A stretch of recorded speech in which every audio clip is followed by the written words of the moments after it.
Alrighty, so this is 5 Years, Chapter 8 by Sylph of Breath. This is based on the play The Last 5 Years, and our play quote at the beginning is, I will never be complete, I will never be alive, I will never change the world until I do. You walk through the park on your way back to the boat rental shack, picnic basket in one hand and June's hand in the other. You are extremely aware of the unusual amount of sweat your hands are producing, but thankfully, June doesn't seem to notice, or at least is sweet enough to pretend not to. You both walk along in uncharacteristic silence, too preoccupied with your own to notice hers. When you finally do notice, you decide to take the risk of looking back to where she is lagging just slightly behind you to try to find any clues about her state of mind in her face. June is looking straight down at the dirt path under her feet, her face slightly pale and her expression blank. You take another risk to ask. You okay, Junie? She seems startled by the question at first, but then tells you that she's fine, just a little hungry. She then startles you by asking in turn if you're okay. Huh? Oh, yeah. Also just hungry? We're almost there though, and then we can eat on the boat. You look back ahead just in time before you can feel the blood rush into your cheeks. Almost there. June waits on the dock while you go inside to pay for your boat and pick up your required life vests, which you will not be wearing because you and your sweetheart are both immortal gods.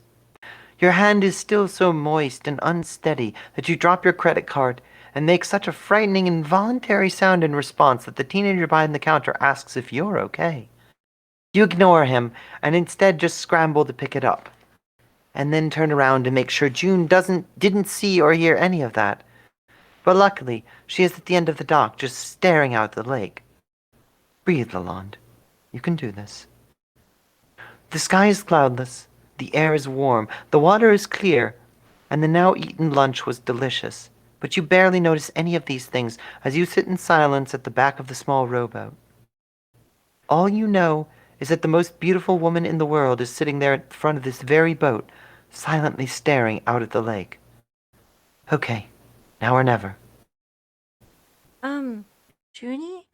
I have something I want to say real quick. Okay, but let me go first. It's kind of important. Breathe.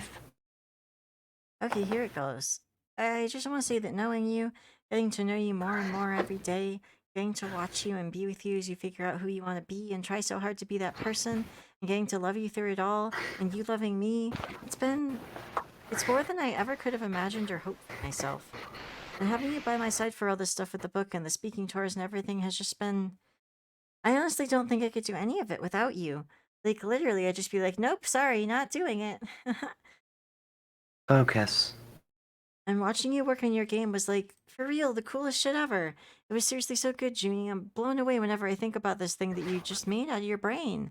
And even though it didn't work out exactly how you were hoping this time, I am still really proud of you for putting yourself out there. I know how hard that was for you. And I know you'll get a game of your own someday. Out there someday. You are just the most smart and creative and talented and kind and strong and beautiful and incredible person.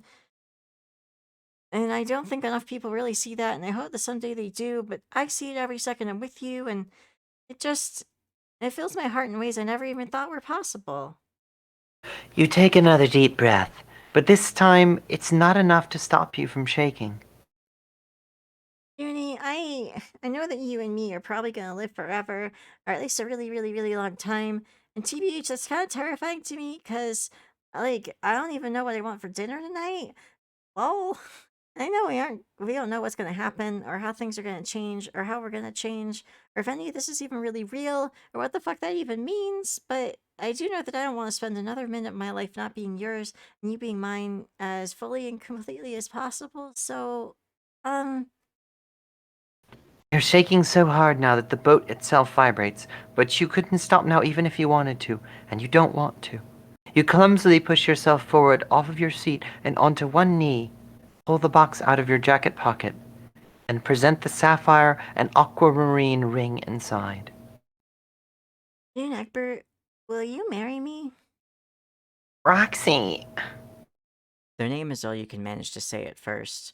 It escapes your lips like it wasn't even you that said it, like it's the only word that could possibly encapsulate what you're feeling at this moment, so it just went ahead and said itself.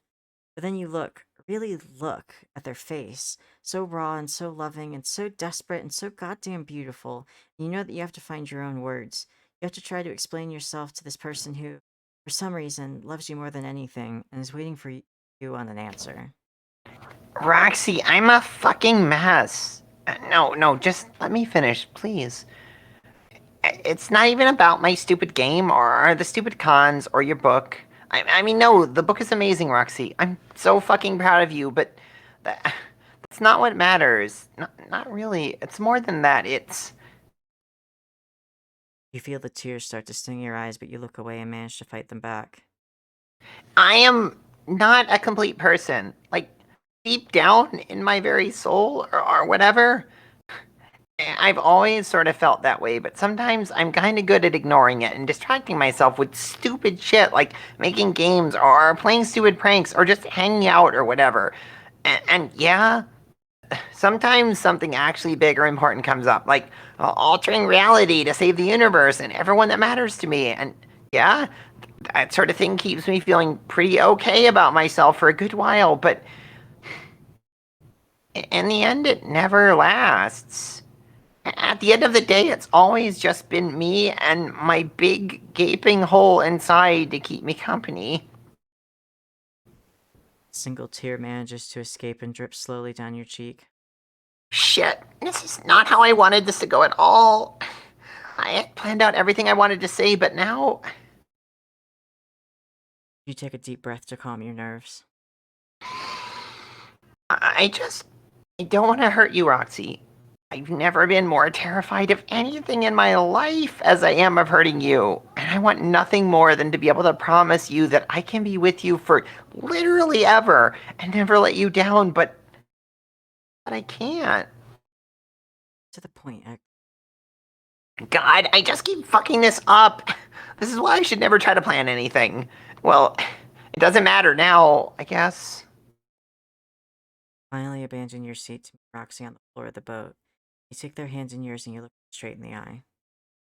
My point is, Roxy, you are what fills that hole inside me. Only you. I never understood the word soulmate, and honestly, I always thought the idea was kind of stupid, but now I don't know how else to explain how I feel about you, or how you make me feel about myself. Part of me knows that I'll probably never be good enough for you, but a bigger part of me knows that somehow that doesn't matter.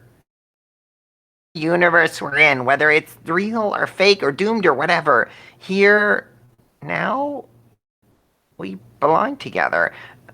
So I guess what I'm trying to say is. With another deep breath, you slide your trembling hand into your dress pocket, pull out the small box, flip it open. Yes, Roxy. I will marry you. The boat comes dangerously close to tipping as Roxy suddenly lunges into your arms. They press their mouth so deeply into yours that you can't tell which tears and which smile belongs to which of you. You don't care. The whole world is just smiles and tears and mouths and arms and you and Roxy, and it's perfect. I. Who's speaking first here? Oh, I. I think it's June. Okay, yeah. I just have one condition, though. Oh, yeah? What's that? Only if you marry me. Hmm. Well, yeah, I guess I could think about it. They're right back to kissing you again before your laugh can escape.